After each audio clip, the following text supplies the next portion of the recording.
మీరు మంచి గ్లామరస్గా ఉండేవారు, ఏంటి సడన్గా ఇదంతా వచ్చేసింది?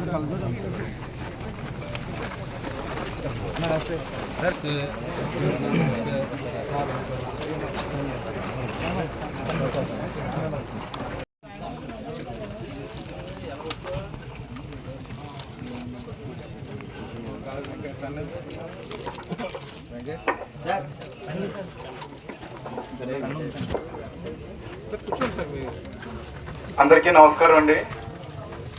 ఈరోజు మన కలవచర్ల ఇండస్ట్రియల్ పార్క్కి సంబంధించి ఇక్కడ జరుగుతున్న పనులు పరిశీలించడానికి వచ్చినటువంటి గౌరవనీయులు పెద్దలు, మన రాజధాని నియోజకవర్గ శాసనసభ్యులు గౌరవ శ్రీ పద్దుల బలరామకృష్ణ గారిని సాదరంగా వేదిక మీదకి ఆహ్వానించుకుంటున్నామండి. అదే రకంగా స్థానిక గవర్నర్ తీరవలసిందిగా కోరుకుంటున్నాం.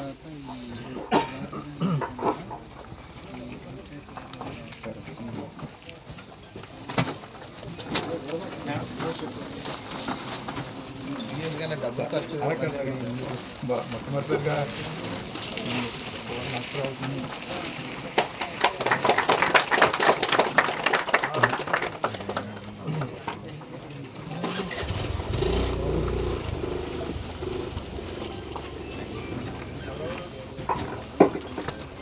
మరి మాకు రివ్యూ చేసి చాలా సపోర్ట్ చేసి ఇన్స్ట్రక్షన్ చూడడం జరిగింది. వారి ఆదేశాల మేరకు గడిచిన 2 నెలలుగా ఈ పనులు వేగవంతం అయ్యాయి. మరి వారికి రావాల్సినట్టు కాంట్రాక్టర్ రావాల్సిన బిల్లులు కూడా సకాలంలో రావడంతో వారు కూడా ఈ పనుల్ని వేగవంతం చేయడం జరిగింది.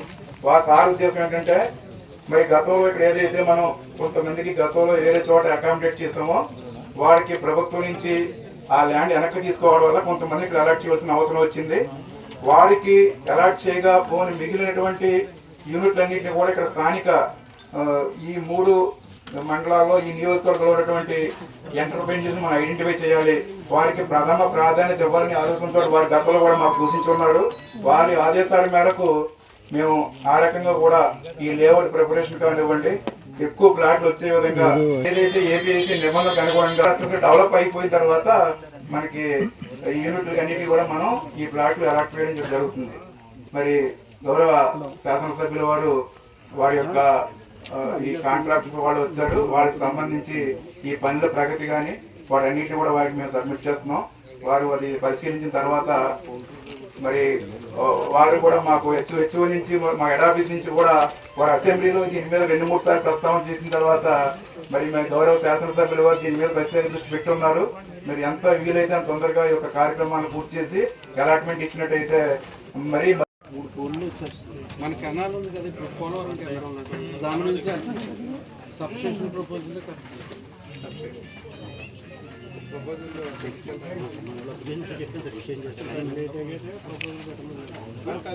అలా కాదు. ఏం చేస్తారంటే మీరు ప్రపోజల్ మీరు ఇచ్చేసారు, సబ్స్టేషన్ కావాలని ఇచ్చేయండి. గవర్నమెంట్ తరఫు మీరు ఏమడుగుతారు, ఎలా అడగాలి? అప్లికేషన్ డిసిషన్ చేసి మనకి వాళ్ళకి రిక్వైర్మెంట్ ఏముంది, ప్లాన్ అప్రూవల్ రిక్వైర్మెంట్ ఇస్తారు. సబ్స్టేషన్ కావాలని మీరు అలాట్ చేయగలరు కదా సార్? ల్యాండ్ ఒక 50 ఎకరం తీసేస్తున్నారు. మీకు ఎంత కావాలో సబ్స్టేషన్ సరిపడగా ల్యాండ్ ఏళ్ళు ఇస్తారు. సో మన సిఎండి గారితో మాట్లాడి మనం ఆ విధంగా చేద్దాం. ఈ బడ్జెట్లో వస్తుందా, వీళ్ళ బడ్జెట్లో వస్తుందా? లేఅవుట్ కాబట్టి వీళ్ళ బడ్జెట్లో వస్తుంది. మనకి 33 పక్కన ఉంది కాబట్టి మనకి సబ్స్టేషన్ పెద్ద కాస్ట్ వేరియేషన్ కాదు. ఎంత అవుతుంది సార్? సబ్స్టేషన్ 2 crores అవుతుంది. మిగతా అంతా కామన్ సార్. ఆ 2 crores మనం ఇప్పుడు ఇనిషియల్గా బడ్జెట్ పెట్టుకుంటే అందరికీ మనం నాణ్యమైన పవర్ అవుతుంది. సో మన సబ్స్టేషన్ ప్లాన్ చేయాలి, కంప్లీట్ సబ్స్టేషన్. నేను మినిస్టర్లతో కూడా మాట్లాడతాను, 2 మినిస్టర్లతో మాట్లాడితే ఎవరు పెట్టుకోవాలనే తర్వాత సంగతి. ఎలక్ట్రికల్ వాళ్ళు పెట్టుకుంటారా, ఏపీఐఎస్ వాళ్ళు పెట్టుకుంటారా అనేది 2 మినిస్టర్లతో నేను మాట్లాడి ఆ ఇష్యూ నేను రేపటికల్లా క్లియర్ చేస్తాను. రేపటికే క్లియర్ చేస్తాను. అంటే వాడికి మీరు అసలు ఒక రిప్రజెంటేషన్ సబ్స్టేషన్కే పెట్టాను సార్. ఎందుకంటే ఇండస్ట్రీస్ మళ్ళీ పవర్ ఫ్లక్చుయేషన్స్ వస్తే ఇండస్ట్రీస్ నాడు అది లో వోల్టేజ్లో మొత్తం మిషనరీ కూడా డ్యామేజ్ అయిపోతుంది. సరిగ్గా రన్స్ నడక ఇవన్నీ ఇబ్బందులు వస్తాయి కాబట్టి అంతే 24 hours పవర్ ఇవ్వగలం సార్ ఇక్కడ. 24 hours. సో మనం ఇక్కడ రావాలంటే 33 kV ఈ లైన్ ఉంది.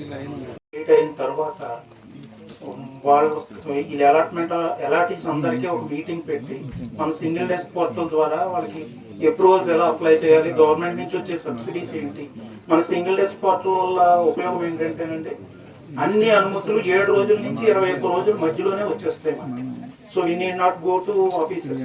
మనం ఆన్లైన్లో అప్లై చేస్తే మనకి డైరెక్ట్ ఆన్లైన్లోనే అనుమతులు జనరేట్ అవుతాయి. సో వాటికి కూడా మేము గైడ్ చేయడం జరుగుతుంది. వన్స్ ఇండస్ట్రీ ఎస్టాబ్లిష్ అయిన తర్వాత వాళ్ళకి కొత్త పాలసీ ఈ మధ్య రిలీజ్ అయిందండి, ఇండస్ట్రియల్ డెవలప్మెంట్ పాలసీ 2024-29. దాన్ని బేస్ చేసుకుని మినిమం 25 నుంచి 45 వరకు పర్సంటేజెస్ సబ్సిడీ ఇవ్వడం జరుగుతుంది. జనరల్కి వచ్చేటప్పటికి 25%, ఉమెన్ నుంచి ఆల్ రిజర్వ్ కేటగిరీస్ 45% సబ్సిడీ ఇవ్వడం జరుగుతుంది. అలాగే పవర్ కాస్ట్ కూడా మనకు యూనిట్కి 1 రూపీ వాళ్ళకి రీఇంబర్స్మెంట్ ఇవ్వడం జరుగుతుంది. 5 సంవత్సరాల పాటు వీళ్ళు కట్టిన SGST రిఫండ్ ఇవ్వడం జరుగుతుంది. ఇంకా ఇలా రకరకాల మనకి రాయితీలు స్టేట్ గవర్నమెంట్ తరఫున ఉన్నాయి.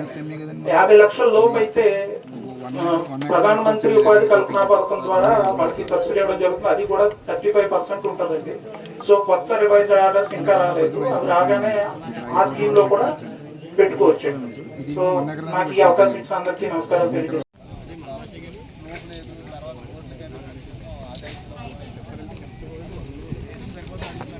సరే